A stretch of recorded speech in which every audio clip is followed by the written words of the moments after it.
욥기 29장부터 31장까지는 욥의 긴 독백으로 이루어져 있습니다. 29장에서 고난 당하기 이전에 받은 축복과 영광에 대한 회고를 하고 있다면 30장에서는 낮고 천한 자들에게 조롱을 당하고 있는 그 비참한 현실에 대해서 욥이 탄식하는 것을 볼 수가 있습니다. 그러고 나서 오늘 본문 31장에서는 자신의 무죄를 주장하는 것을 볼 수 있습니다. 하나님 앞에서 욥 자신이 얼마나 정직하게 살아왔는지에 대해서 말하는 것입니다. 1절 말씀을 보면 욥은 눈으로 범죄하지 않기로 약속을 했다고 말하면서 처녀를 주목하지 않았다라고 이야기를 합니다. 그래서 그는 눈으로 성적 유혹을 받지 않으려고 노력했을 뿐만이 아니라 마음으로도 이를 멀리 했다고 이야기합니다. 이 성욕은 인간에게 있어서 본능적인 것이기 때문에 인간은 스스로 제어하기가 상당히 어렵습니다. 그래서 이 욥 자신은 아예 이러한 죄를 짓지 않으려고 여인을, 그러니까 젊은 여인을 쳐다도 보지 않았다라는 그런 말을 하고 있는 것입니다. 그래서 2절 말씀에서 욥은 만약에 자신이 하나님 앞에서 눈으로 범죄했다고 한다면 자신이 받을 분깃이 무엇이겠느냐고 말하면서 이 3절 말씀을 보면 시선으로 범죄했다면 하나님께 받을 것은 환난이나 불행이다라고 이야기를 합니다. 특별히 하나님은 인간의 삶을 감찰하시는 분이시기 때문에 욥은 하나님께서 내 삶도 지켜보신다라고 말하고 있습니다. 그래서 그가 내 길을 살피지 아니하시느냐, 내 걸음을 다 세지 아니하시느냐라고 이야기하고 있는 것입니다. 여기서 내 걸음을 세신다라는 표현은 마치 왕궁에 있는 서기관이 그 안에서 일어나고 있는 일들을 아주 작고 사소한 일들까지도 기록하는 것을 말하는 것과 같습니다. 하나님도 서기관처럼 우리 인간이 하고 있는 모든 말과 행동뿐만이 아니라 어떤 마음을 품고 있는지도 아주 구체적으로 알고서 그 일들을 기록하고 계신다라는 것입니다. 그래서 욥은 자신이 눈으로 범죄했다면 이 사람은 속일 수 있어도 결코 하나님을 속일 수 없다며 자신은 눈으로 범죄한 일이 없다라고 말하는 것입니다. 또한 5절과 6절의 말씀은 욥이 허위와 속임수와는 별개의 삶을 살았다라고 이야기하고 있습니다. 5절과 6절의 말씀을 함께 읽겠습니다. 만일 내가 허위와 함께 동행하고 내 발이 속임수에 빨랐다면 하나님께서 나를 공평한 저울에 달아 보시고 그가 나의 온전함을 아시기를 바라노라 말하고 있습니다. 그래서 욥은 허위와 속임수와는 무관한 삶을 자신이 살아왔다고 고백합니다. 허위와 속임수라고 하는 이 말은 법적이나 도덕적이나 또 신앙적으로 바람직하지 못한 이 죄악된 행실을 지칭하는 용어입니다. 이렇게 욥이 자신의 결박을 주장할 수 있는 그 근거는 하나님의 바른 판결 때문입니다. 6절 말씀에 보면 저울이라고 하는 것은 선악간에 판결하는 것을 의미하는 이런 단어입니다. 무엇이 옳은지 무엇이 잘못된 일인지를 판결하는 것입니다. 그런데 이 저울은 이 세상의 것과는 다른 공평한 저울이라고 말하고 있습니다. 이 공평이라는 말은 세상에 없는 하나님의 의로운 속성인 것입니다.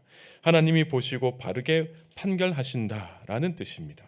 그래서 욥은 바로 하나님의 공평한 저울로 자신의 삶을 달아보시기를 바라고 있는 것입니다. 즉 의로운 재판장이신 하나님께서 자신의 의를 입증해 주시기를 바라는 뜻에서 이와 같은 말로 표현한 것입니다.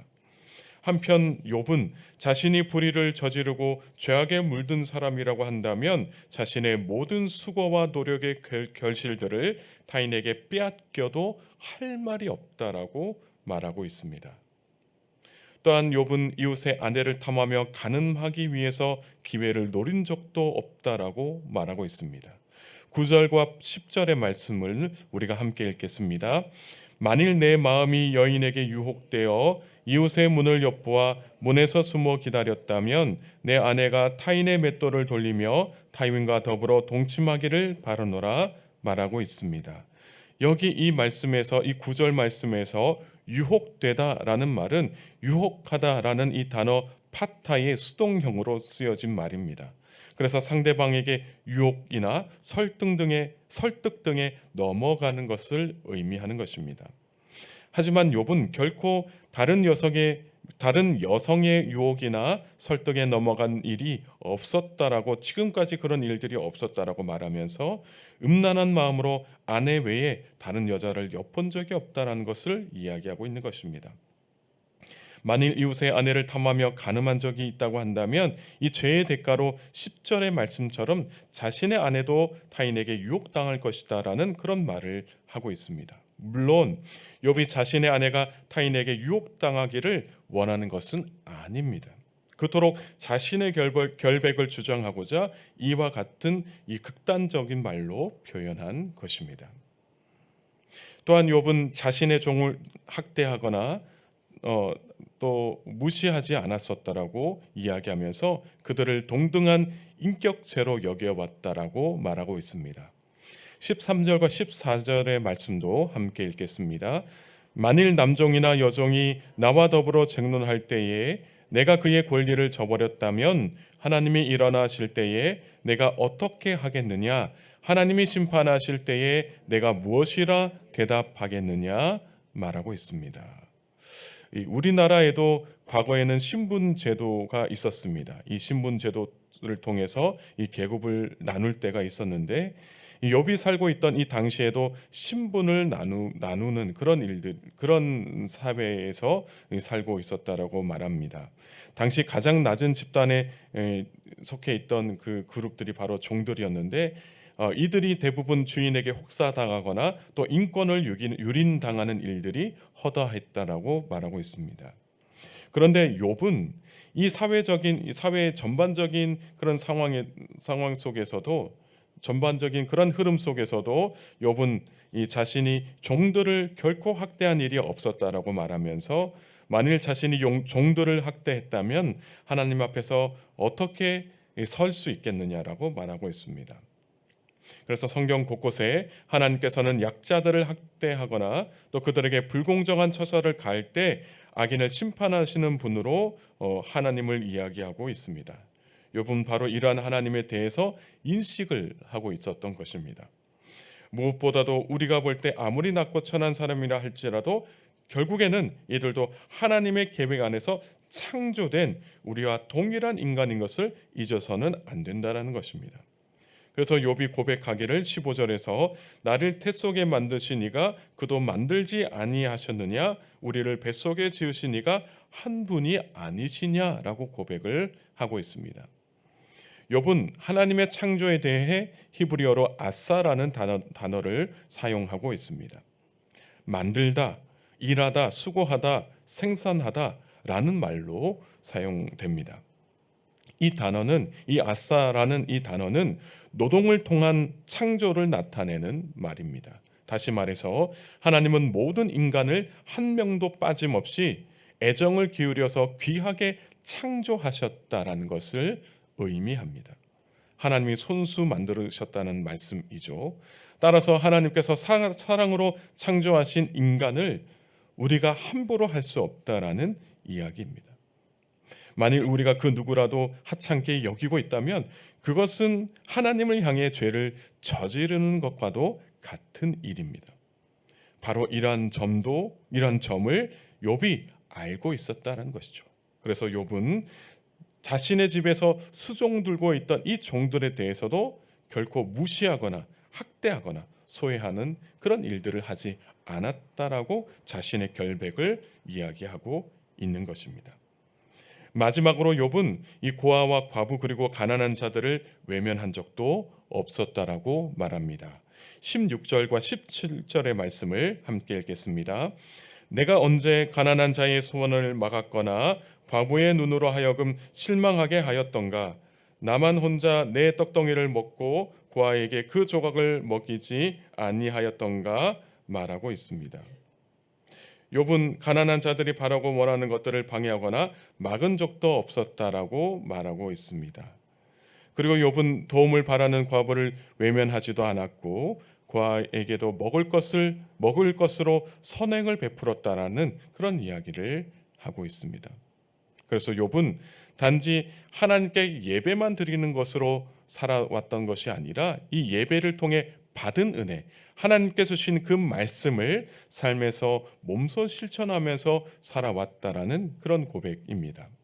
그 중에서 가난하고 약한 자들, 또 제일 밑바닥에 속해 있던 가장 힘들고 어렵게 살아왔던 과부와 고아를 이 돌보는 일을 소홀히 여기지 않았다라는 그런 이야기를 하고 있습니다. 한편 이 과부의 눈이라고 하는 그 의미는 과부들이 보내는 이 동정을 바라는 시선을 이야기하고 있습니다. 당시 나그네 고아와 함께 이 과부는 사회적으로 가장 소외를 받을 수밖에 없었던 그런 계층이었습니다.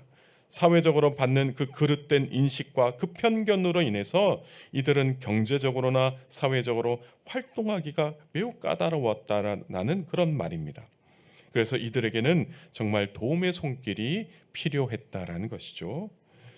그런 상황에서 욥은 이들을 외면하지 않고 도왔다라는 말을 하고 있습니다. 그래서 18절의 말씀을 보면 고아에게는 아버지처럼 됐고 또 과부를 잘 인도해 왔다라는 그런 이야기를 합니다.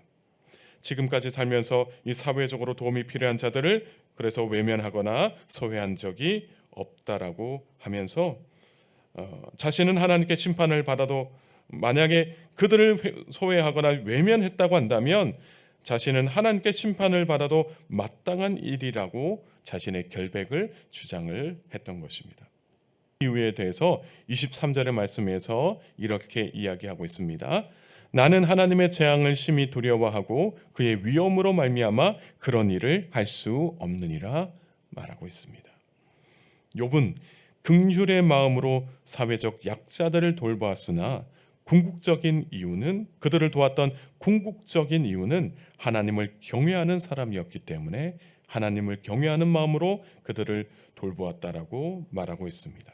하나님을 두려워하는 마음, 그리고 하나님의 능력과 위엄에 대한 그런 경외하는 마음으로 그가 살면서 이러한 의로운 행동을 했다라는 것입니다. 그러니까 신앙적인 이유로 또한 신앙적인 신앙인으로서 다른 사람을 돌보았다라는 것이죠. 단순히 이 약자들을 돌보는 것은 세상 사람들도 다 할 수가 있는 일입니다. 그러나 정말 우리가 해야 할 일은 하나님을 경외하는 마음으로 이웃을 도와야 한다는 것입니다. 내가 풍족해서 내가 시간적으로 여유가 있어서 도울 힘이 있기 때문에 하는 것이 아니라 그런 일들은 다 세상 사람들도 할 수 있다는 말이죠. 내 삶이 여유롭지 못해도 시간이 없어도 도울 힘도 여력도 없어도 하나님께서 우리에게 말씀하셨기 때문에 그 말씀에 순종하는 마음으로 이웃들을 돕는다라는 것입니다.